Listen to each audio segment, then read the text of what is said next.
accurate, transparent, undiluted. We go deep. We bring you the news behind the news. Honor FM News. If it's new, then it's news.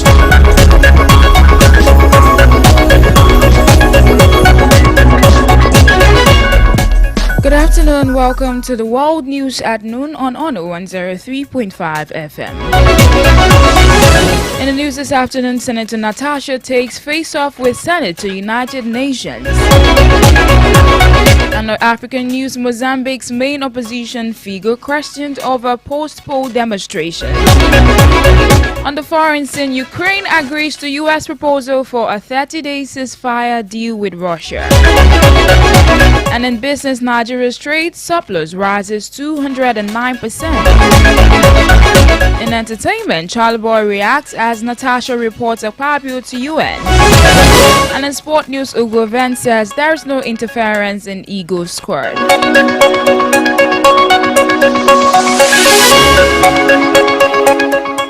Welcome once again to the news. I am Timi Tokmedada. Now the news in detail. President Bola Tinubu on Tuesday said all stakeholders in the Rivers State polity should adhere to the rule of law to ensure lasting peace and prosperity in the state. The special advisor to the President on Information and Strategy, Mr. Bayo Onanuga, reviewed Tinubu's appeal to political leaders from the South during a meeting with representatives and leaders of the Niger Delta under the Pan-Niger Delta Forum at the Aso Rock Presidential Villa in Abuja. The president advised the leaders to be more broad-minded, selfless, and focused on the larger vision of salvaging the region politically and economically by insisting that the judiciary's interpretation of the constitution be respected. Also in the news this afternoon, controversy has trailed the purchase of 5 billion naira vehicles for 40 lawmakers at the Lagos State House of Assembly, deepening the feud between Speaker Obasa and the erstwhile Speaker Mojisola Miranda. According to reports, Miranda purportedly led the purchase of about 39 vehicles for the lawmakers during the period Obasa was removed as Speaker. However, it was further gathered that Obasa had in December 2024 approved 7 billion naira for the same purpose, with plans in motion before he was easted. Sources private to the development said Obasa is contending the purchase of the vehicles without his authorization, as the speaker had his plan of purchasing the vehicles from Dubai from his bidder of interest.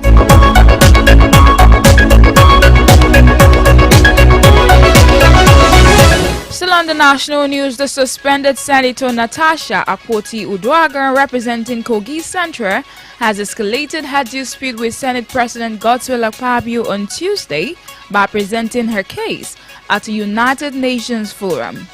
Uduaghan was suspended on March 6, 2025 after a heated confrontation with the Senate President over a new Senate seating arrangement which she claimed she designated to undermine her. Speaking at the Women in Parliament session during the Inter-Parliamentary Union meeting at the United Nations in New York, Uduaghan called for international intervention to hold the Nigerian Senate accountable.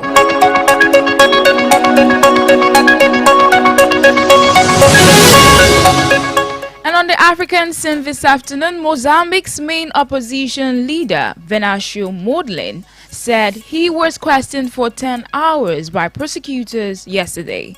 He said that while he answered a slew of questions about the demonstrations that followed last October's election in Mozambique, he was never told what accusation lay behind the interrogation.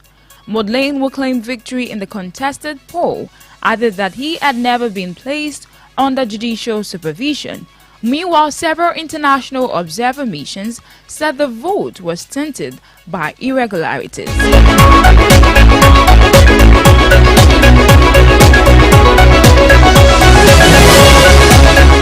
Moving on to the foreign scene, coming from the United States has broadened its slate of tariffs on Wednesday as sweeping levies on steel and aluminium imports took effect with no exemptions or exceptions as promised by the White House. President Donald Trump's 25% duties on both metals will likely add to the cost of producing various goods from home appliances to automobiles and cans used for drinks, threatening to raise consumer prices down the road.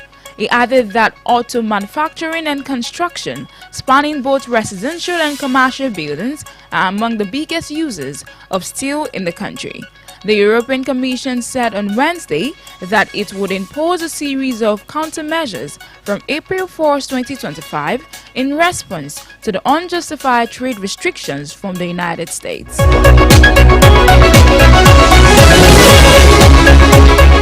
Lacquers coming from Ukraine. Ukraine has agreed to a proposal by the United States for an immediate 30-day ceasefire with Russia on land, sea and sky, following talks with U.S. officials in Saudi Arabia. U.S. Secretary of State Marco Rubio said the ball was now in Russia's court as Washington takes the offer to Moscow. Ukrainian officials in Saudi Arabia, meanwhile, said the high-level talks with the U.S. on Tuesday showed Kyiv is ready for peace. Following the talks, U.S. President Donald Trump's administration lifted its suspension of military aid and intelligence sharing for Ukraine. If you are just joining us, you are listening to the World News on Honor 103.5 FM Ibadan. Do not forget to follow us on all the social media handles at Honor 103.5 FM. And you can also listen live on the Radio Garden app at Honor FM Ibadan.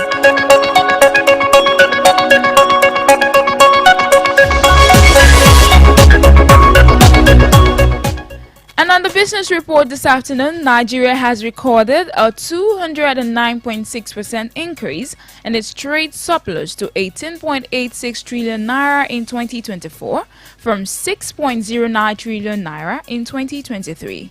The National Bureau of Statistics disclosed this in its Foreign Trade Statistics Report for the fourth quarter of 2024. According to the Bureau, total merchandise trade stood at 138 trillion naira in 2024, rising by 55% from 88.8 trillion naira in 2023.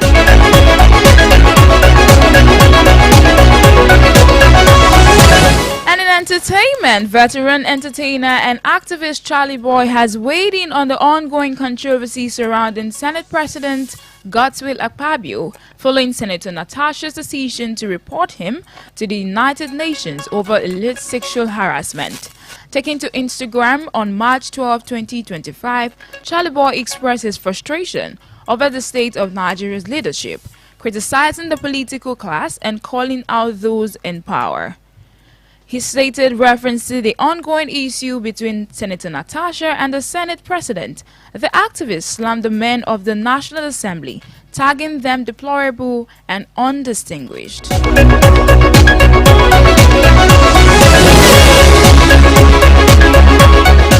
And finally, on the sport news this afternoon, the technical director of the Nigerian Football Federation, Austin Ugoven, has said that the new head coach of the Super Eagles, Eric Chelle, had the final say on the final squad for this month's crucial 2026 World Cup qualifying matches, without interference from the technical committee. After dropping a 39-man provisional list for his first set of assignments for Nigeria last week, the Franco-Malian coach named his final squad on Tuesday ahead of the team's campaign, which begins in Kigali, Rwanda on Sunday. The provisional list had 5 goalkeepers, 10 defenders, 10 midfielders and 14 names in attack, with 7 of the players being potential debutants. Meanwhile, Nigeria will face Rwanda on Friday, March 31st, before returning to Uyo to face Zimbabwe on Tuesday, March 25, in a bid to revive their World Cup qualification bid.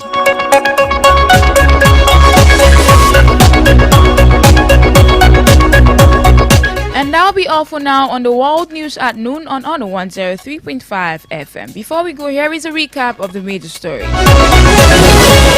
In the news this afternoon, we informed you that Senator Natasha has taken off with Senate to the United Nations. And on the African news, Mozambique's main opposition figure has been questioned over post-poll demonstrations. And on the foreign scene, Ukraine has agreed to the U.S. proposal for a 30-day ceasefire with Russia. In business, Nigeria's trade surplus rose to 209%. In entertainment, Charlie Boy has reacted as Senator Natasha reported Akpabio to the United Nations. And finally, on sport news, Ugo Event says there is no interference in Eagles squad.